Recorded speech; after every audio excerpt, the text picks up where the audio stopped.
Welcome to the Slop Farm. Enjoy the video. You begin by ensuring the case and both earbuds have sufficient charge. Low battery can block a reset. Once done, open the charging case and remove the earbuds, then place them back in to wake the hardware. Next, on your phone or source device, forget the WF-C700N pairing, so you remove software links. This prevents old profiles from reattaching automatically. Make sure you complete this step before moving to the physical reset. With the case open and earbuds seated, press and hold both touch controls or buttons simultaneously for about 10 seconds. You do this because the WF-C700N needs a prolonged signal to enter factory reset mode.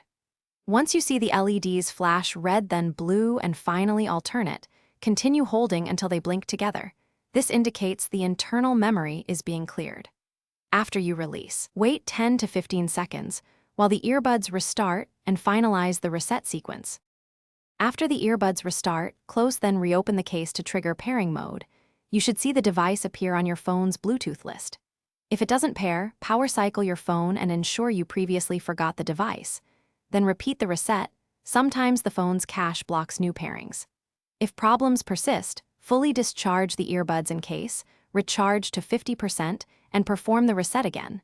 This clears stubborn firmware states and usually resolves issues. Thanks for watching. Consider subscribing if we helped you today.